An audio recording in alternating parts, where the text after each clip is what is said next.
اس قاتل کے سکن سے ایک کتاب بنائی گئی، لیکن سوال یہ ہے آخر کیوں؟ کیا جرم اتنا خوفناک تھا کہ موت بھی اسے چھپا نہ سکی؟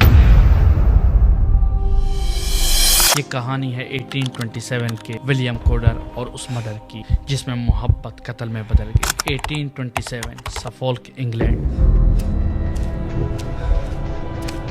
یہاں رہتا تھا ایک ینگ آدمی ولیم کوڈر۔ ظاہر میں وہ عام سا تھا دوستوں، لیکن اندر سے چالاک اور خود غرض۔ اس کی زندگی میں آئی ماریا مارٹن، ایک خوبصورت اور جوان لڑکی۔ دونوں کے درمیان محبت تھی، لیکن یہ رشتہ چھپ کر چلتا تھا۔ لوگوں کے ڈر سے دونوں بارن کے پاس ملتے۔ ایک دن ولیم نے ماریا سے کہا تم ریڈ بارن آنا، وہاں سے ہم بھاگ کر نئی زندگی شروع کریں گے۔ Come to the Red Barn. From there we can start a new life together.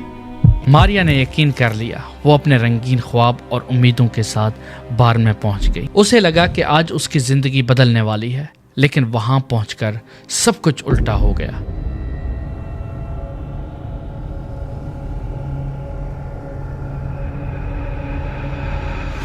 William نے اسے دھوکہ دیا دوستوں، اور اسی جگہ اس کا قتل کر دیا۔ ماریا کی لاش کو بارن کے نیچے دبا دیا، اور ولیم وہاں سے نکل کر جیسے کچھ ہوا ہی نہ ہو۔ ماریا گھر واپس نہ آئی۔ دن گزرتے گئے، لیکن اس کا کوئی پتہ نہیں چلا۔ گھر والوں نے پوچھا، لوگوں نے تلاش کی، مگر سب بیکار۔ سب سمجھنے لگے کہ شاید ماریا اپنی مرضی سے کہیں چلی گئی ہو، لیکن اس کی ماں کو تسلی نہیں ملی۔ اسے بار بار خواب آتا تھا، ایک ہی منظر، ریڈ بارن۔ اس خواب میں ہمیشہ ماریا دبا ہوا نظر آتی۔ آخر ماں نے زور دیا کہ بارن کو کھودا جائے۔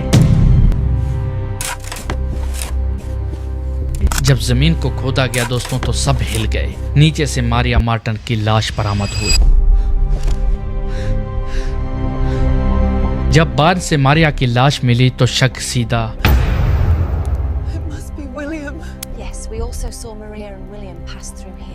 اور اس کے بعد ولیم اچانک غائب ہو گیا تھا۔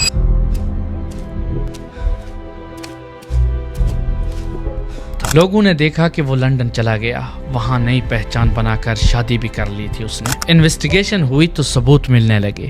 لاش کے ساتھ کچھ چیزیں ملی جو ماریا کی تھی، اور ان کے بارے میں صرف ولیم کو معلومات تھی۔ I saw them going toward the Red Barn that evening.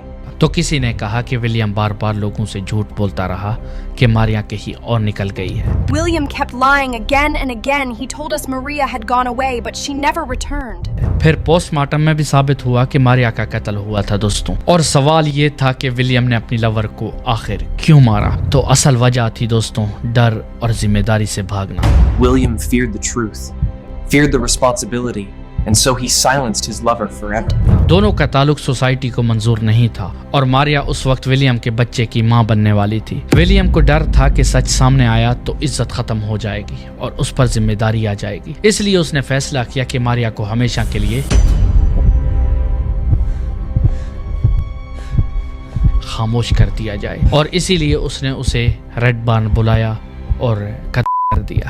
1828 میں ولیم کوڈر کا ٹرائل شروع ہوا۔ کورٹ کے اندر اتنی بھیڑ تھی کہ لوگ دروازوں اور کھڑکیوں سے جھانک کر دیکھنے کی کوشش کر رہے تھے۔ سب کو یہ دیکھنا تھا کہ ریڈ بارن مرڈر کا قاتل اب کیا کہتا ہے۔ گواہ ایک ایک کر کے سامنے آئے دوستوں۔ کسی نے کہا میں اس دن ماریا کو ولیم کے ساتھ بارن کی طرف جاتے دیکھا تھا، تو کسی نے کہا ولیم بار بار جھوٹ بولتا رہا کہ ماریا بھاگ گئی ہے۔ پھر ڈاکٹر آیا اور بولا لاش سے صاف ثابت ہوتا ہے۔ Listen carefully. This was no accident. Something is very wrong here. The signs are clear, no doubt.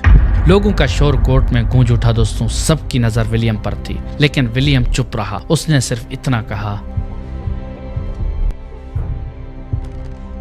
I am innocent. مگر ثبوت اتنے مضبوط تھے کوئی بچنے کا راستہ ہی نہیں تھا۔ جج نے ہتھوڑا مارا اور فیصلہ سنایا، ولیم کوڈر تمہیں قتل کا جرم ثابت ہونے پر موت کی سزا دی جاتی ہے، تمہیں پھانسی دی جائے گی۔ On the charge of murder, you are found guilty. You shall be hanged. لیکن کہانی یہاں ختم نہیں ہوتی۔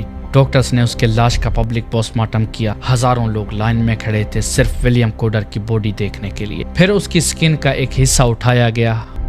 His punishment did not end with death.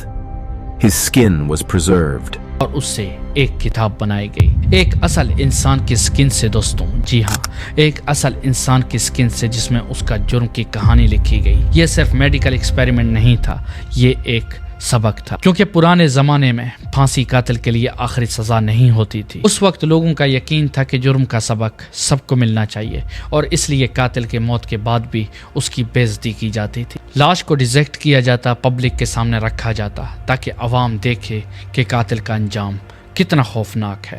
اور ولیم کوڈر کے کیس میں اس کی جلد سے بنائی گئی کتاب اس وارننگ کا حصہ تھی۔ یہ سب ایک میسج تھا، اگر تم قتل کرو گے تو صرف تمہاری زندگی نہیں ختم ہوگی، تمہاری عزت، تمہارا نام، تمہارا جسم تک لوگوں کے لیے عبرت بن جائے گا۔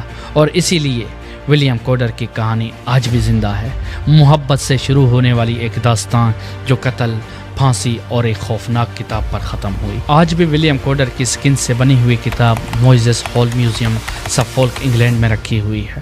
یہ کتاب اس کے قاتلانہ جرم اور ٹرائل کے بارے میں سب کچھ بتاتی ہے۔ لوگ اسے دیکھ کر سمجھ سکتے ہیں کہ قاتل کا انجام صرف موت نہیں ہوتا، موت کے بعد بھی لوگوں کے لیے سبق بنتا ہے۔